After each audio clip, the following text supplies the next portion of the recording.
पूरी प्रकृति, पूरी दुनिया, लोक परलोक, चाहे वो स्वर्ग हो चाहे वैकुंठ, हवा ही रोक दी। अब हवा रुक गई, सांस लेने को नहीं मिला, तो वे सब त्राही त्राही करते ब्रह्मा जी की शरण आएगी। महाराज जी ये क्या हो गया? हम लोग तो टपक रहे हैं, सांस लेने में अब तकलीफ हो रही, और बिना हवा के जिंदगी रहेगी क्या? इसलिए कृपा करिए, बताइए क्या हुआ। तब ब्रह्मा जी ने भगवान नारायण का स्मरण किया। नारायण ने कहा चिंता नहीं करिए, अपने पुत्र और पौत्रादिकों को बताइए, समझाइए जनमानस को, जीव को, कि वे चिंता नहीं करें। मधुवन में हमारा एक नन्हा सा बालक भक्त बाने 12 अक्षर मंत्र का जाप किया है। उस भक्त ने, उस बालक ने सांस लेना बंद कर दिया, सांस रोक लिया, इसलिए हवा रुक गई। अति शीघ्र जाकर के उस बालक को हम दर्शन देंगे, तो दर्शन करके सांस लेना चालू करेगा। आप सब थोड़ी देर के लिए कष्ट उठाओ, और बस उसी पल भगवान मधुवन पे आ गए ध्रुव जी के सामने। सशंख चक्रम सकरीट कुंडलम सपीत वस्त्रम शिरसारुक्षणम सहार वक्षस्थलकौस्तुभाश्रयम् नमामि विष्णु शिरसा चतुर्भुजम्। भगवान विष्णु शंख चक्र गदाधारी ध्रुव जी के सामने विराजे। एक बात बताऊं, वे कह रहे हैं कि वत्स, हम आपके तप में आपने जो जाप किया है उस जाप से प्रसन्न हो गए हैं, इसलिए सामने खड़े। एक काम करो, आंखें खोलो, देखो हम कौन हैं। तो ध्रुव जी महाराज ने आंख खोली तो चतुरानंद खड़े, चतुर्भुज नारायण खड़े, हाथ जोड़ लिया और कहते हैं कि न जानो कोई पूजा, अरे अज्ञान हूं न भगवन। मैं पूजा नहीं जानता, मैं आपकी स्तुति भी नहीं करना जानता, मेरे ऐसा कोई गुरु ज्ञान ने दिया ही नहीं। इसलिए हे ईश्वर, मैंने सुना, मैंने अपनी मां से सुना, मैंने महापुरुषों से किस्सा कहानी में सुना है कि यदि आपकी कृपा हो जाए तो मूक भी विद्वान हो जाता है।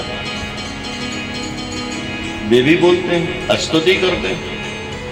इसलिए मेरे कन्हैया, हे मेरे नारायण, मैंने जो सुना है वो गलत थोड़ी हो सकता है। अरे मूकम करोति वाचालम पंगुलांगयते गिरीम यद कृपात परम वंदे परमानंद माधवम। ध्रुव जी कहते हैं मूकम करोति वाचालम पंगुलांगयते गिरीम यद कृपात परम वंदे, अरे परमानंद माधवम। आप मूक और बौराहों में यदि उन पर कृपा कर दें तो महाराज ये बौरा नहीं देते। पंगुलांगयते गिरीम, पोलियो हो गया हो, आपकी यदि कृपा हो जाए, बन जाए, तो लूले लंगड़े थोड़ी रहेंगे। यद कृपात परम बंधे, अरे परमानंद माधव। मेरे ऊपर कृपा करिए ना, तो मैं आपका गुणगान करूंगा, स्तुति करूंगा। इतना सुनते ही भगवान श्री सुखदेव जी कहते हैं, उसी पल भगवान ने शंख उठा लिया हाथ में और कपोल में स्पर्श कराया। भाव क्या भगवान का, बहुत ध्यान से सुनिए। भगवान कहते हैं, हे महासरस्वती, अब तू मेरे भक्त लाला ध्रुव जी के कंठ पे सदैव के विराज, सदैव के लिए विराज। एक बात कहूं, साक्षात महासरस्वती भगवान की आज्ञा पे कंठ पे विराजी, और ध्रुव जी महाराज 5 साल के हैं, 6 साल। उन्हें कोई ऐसा ज्ञान है ही नहीं जो ना वेदज्ञ हो गए, शास्त्रों के जानते हैं, बिना पढ़े ये सब ज्ञान हो गया। इसलिए तो कहते हैं कि यदि कृपात परम बंदे अरे परमानंद माधव। यदि कृपात ईश्वर की कृपा हो जाए तो सब संभव। भगवान ने आज्ञा दी, ध्रुव जी कहते हैं स्तुति करना चाहिए, करिए। तो हम एक श्लोक सुना रहे हैं महत्वपूर्ण। वैसे तो कई श्लोकों में ध्रुव जी ने स्तुति किया, लेकिन उन सबका एक ही सार है, तो एक श्लोक गा के बता रहे हैं। महाराज ध्रुव जी कहते हैं कि योऽन्तः प्रविश्य मम वाचमिमां प्रसुवतां संजीवयत् किल शक्तिधरा सुधाम्ना अन्यास्तहस्तचरणाश्रवणात्मगादीन् प्राणानमो भगवते पुरुषाय तुभ्यम्। ये स्तुति का सार ये है कि भक्त कह रहा है कि हम आपको कहाँ आसन शासन करें, आपको कहाँ बैठाएं, इसलिए योऽन्तः प्रविश्य मेरे अंतःकरण में प्रवेश करिए। भगवान कहते हैं क्या करेंगे अंतःकरण में प्रवेश? अच्छा, अंतःकरण में प्रवेश करके हमको काम क्या? तो ध्रुव जी कहते हैं कि मेरी जो इंद्रियां सोई हैं उनको जगाना उठाना। ये हमारी इंद्रियां सोई रहती हैं। हर एक स्त्री और पुरुष के 5 ज्ञानेंद्रिय होती हैं और 5 कर्मेंद्रिय होती हैं। तो ज्ञानेंद्रिय और कर्मेंद्रियों के सो जाने से फिर हम तो उठते ही नहीं, गौरे बने रहते, अज्ञानी बने रहते, अनजान बने रहते हैं। इसलिए भगवान श्री सुखदेव जी कहते हैं राजन, अंदर कह रहे हैं कि अंदर विराजिए, और इंद्रियां सोइए तो जगाइए। मम वाचमिमां परसुवतां संजीवयत् किल शक्तिधरा सुधाम्ना। उठाइए जगाइए, ये काम आप। भगवान ने तथास्तु कहा। ध्रुव जी महाराज को आज्ञा देते हैं कि प्रजा पालन करवे को घर जाओ। तो आज्ञा के अनुसार ध्रुव जी महाराज आ रहे हैं। अब कुल मिलाकर आपसे बात ये कहें कि नगर में जय जयकार हो रही है, और क्यों हो रही है? इसलिए कि जा पर कृपा राम कह होई, ता पर कृपा करे सब कोई। मेरे गोविंद की कृपा, मेरे राघव की कृपा जिस पर हो जाए, ता पर कृपा करें सबको। उन पर सभी कृपा करते हैं, सभी लोग जय जयकार करते हैं। आप देखिए ध्रुव जी के आने पर किसी ने बुलगुआ नहीं दिया, पर पूरा नगर टूट के आए गया। गिनती नहीं है जनमानस की कि कितने आए हैं। ये राम जी की कृपा। और 6-7 साल के ही थे वो, राजा ने सिंहासन पर बैठाया और राज्याभिषेक कर दिया, राजा बन गया। हरि कृपा। और इतना छोटा बालक राजा बनकर के प्रजा पालन करते, कोई सिकवा सिपाही की नहीं, कोई कहीं गड़बड़ काम नहीं। ऐसा महाराज उत्तम जब बताया सेवा। महाराज परीक्षित, हम तो इसलिए उत्तानपाद की कथा सुनाए हैं कि मन में यदि छल ना हो, कपट ना हो, तो भगवत प्राप्ति हो ही जाती है। वे अनुग्रह करते हैं, वे हमारा मंगल करते हैं। ध्रुव जी महाराज सियाने हो गए। अच्छा, एक दुनिया का नियम सुनो, क्या है कि आया है सो जाएगा, अरे राजा रंग फकीर। आया है सो जाएगा, राजा रंग फकीर। कोई भी हो, अरे आया है सो जाएगा, राजा रंग फकीर। जाना है, पर कैसे कैसे? बोले कोई सिंहासन चढ़ चला, कोई सिंहासन पर चढ़ के जा रहे, और कोई बंधा जंजीर, कोई बांधे गए, बांध कर ले गए। यात्रा तो है। इसलिए राजन ऐसा समझो कि इतना बड़ा भक्त ध्रुव जी के सामने मृत्यु देवी खड़ी हो गई। अब वे जानते नहीं थे मृत्यु देवी है, तो पूछ लिया कि देवी आप कौन हो?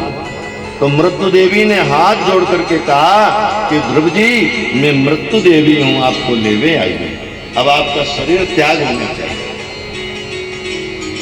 अच्छा, तो कैसे ले जाएंगे आप? भगवान श्री सुखदेव जी कहते हैं राजन, मृत्यु देवी ने कहा कि वैसे तो हम जीव के ऊपर कंधे में खुद चढ़ जाते हैं, पर आप तो ऐसा नहीं करेंगे, हमसे क्या करेंगे? तो कहा कि मृत्योर मूर्धनी दत्वा, मैं सिर झुकाए रही हूं अपना, और आप जैसे भक्तों के चरण मेरे सिर पर रखे जाएं, मैं आपको शिशुमार लोग पहुंचा देती हूं। यही भगवान की इच्छा है। आज ब्रह्मा की सृष्टि में पहला भक्त हुआ जिसका नाम ध्रुव, कि मृत्यु देवी के सिर पर अपने चरण रख करके और भगवत प्राप्ति कर शिशुमार लोग चले गए। वर्षई बहु खोला मंगल मूला, अनुकूला गुण गाई। देखें सब ठाड़े, अरे लोचन गाढ़े, अनुकूला गुण गाई। सब लोग जय जयकार करते हैं। इस प्रकार ध्रुव जी का परम पद। इससे पहले भगवान श्री सुखदेव जी ने कहा कि जीवन की समस्याएं, बाबा के भी दर्शन हो गए, परदादा के भी दर्शन हो गए, क्योंकि एक बार ध्रुव जी ने यक्षों से युद्ध किया, हिंसा कर रहे थे, तो दादा परदादा के दर्शन हो गए और सत्संग दिया, ज्ञान कर दिया। आदरणीय भगवान श्री सुखदेव जी कहते हैं कि इन्हीं के अंग वंश में 14-15 पीढ़ियां निकल गई, तो एक राजा हुए जिनका नाम अंग हुआ। अंग की तो ज्यादा चर्चा नहीं करी, पर अंग के बेटे की खूब चर्चा हुई। उनका बेटा था बेन, जो उदंड था और महापुरुषों का अपमान करता था। तो पिता दुखी होकर के घर से चले गए कि हमारी ये बात को मानता नहीं है, सुनता नहीं है।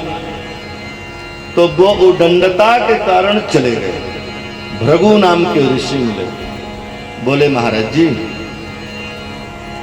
हम आपके बेटे को जाकर के समझाएंगे, बेलाइन पे आ जाएंगे। तो कहा कि आप समझा के उसको लाइन में नहीं ले सके, क्योंकि वो मूर्ख थोड़ी है, बेसठ थोड़ी, अरे महामूर्ख है वो, सठ सुधर सकता है। पर चलिए कोई बात नहीं, करके देखिए। तो भगवान सुखदेव जी कहते हैं कि राजन भृगु ऋषि आए, लेकिन अनादर पाकर के मृत्यु दंड दे दिया।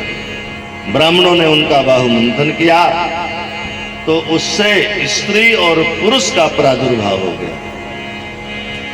कखरी से, ये हाथ के नीचे से, दाएं बाएं से। स्त्री और पुरुष का प्रादुर्भाव हुआ, उन्हीं स्त्री पुरुष को हम लोग प्रथु और अर्ची कहते हैं। अंशावतार भगवान नारायण का है। फिर प्रथु की अनेक लीलाओं का ज्ञान कराया, अनेक यज्ञादिक किए।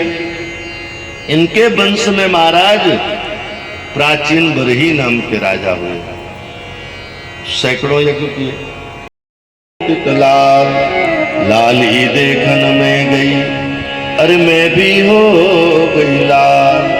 लाली मेरे लाल को जित देखो तित लाल, जैसा सोचेंगे वैसा हो जाता है। बोलो जैसे, तो बुरा न सोचिए, बिगड़ा हो, गलती हो गई हो, मत सोचो, माला न ले लो, भूल जाओ।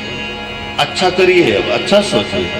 इन्हीं शब्दों के संग कल महाराज प्रियव्रत की कथा और जड़ भरत की कथा, प्रहलाद वामन चरित्र, राम अवतार, और चलो देखे हमें नंद घर लाला हुआ। चलो देखे हमें नंद घर लाला